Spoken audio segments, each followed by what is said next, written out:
চট্টগ্রামের পাহাড়তলী থেকে তৃতীয় দফায় সশস্ত্র সংগঠন কুকিচিনের ১৫,০০০ ইউনিফর্ম উদ্ধার করা হয়েছে।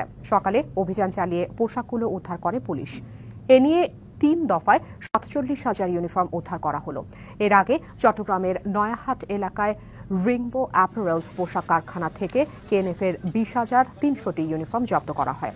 এছাড়া সোমবার গভীর রাত থেকে নয়াহাটের আশপাশের এলাকায় অভিযান চালিয়ে ১১,৭০০ পোশাক জব্দ করা হয়েছে। সম্প্রতি ডিবিসি নিউজে সংবাদ সম্প্রচারের পর নড়ে চড়ে বসে প্রশাসন।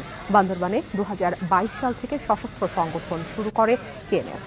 মিয়ানমারের বিদ্রোহী গ্রুপ আরাকান আর্মির কাছ থেকে অস্ত্র কিনে পাহাড়ে নিরাপত্তা বাহিনীর সঙ্গে সংঘাত, চাঁদাবাজি, অপহরণ করে মুক্তিপণ আদায় এবং জঙ্গি প্রশিক্ষণের আস্তানা ভাড়া দেওয়ার অভিযোগ আছে সংগঠনটির বিরুদ্ধে। ১.৫ মাস আগে কন্ট্যাক্ট করার পর আমরা কাজটা করতেছিলাম, কিন্তু হঠাৎ করে দেখি আমাদের থেকে ওরা মাল নিতেছে না।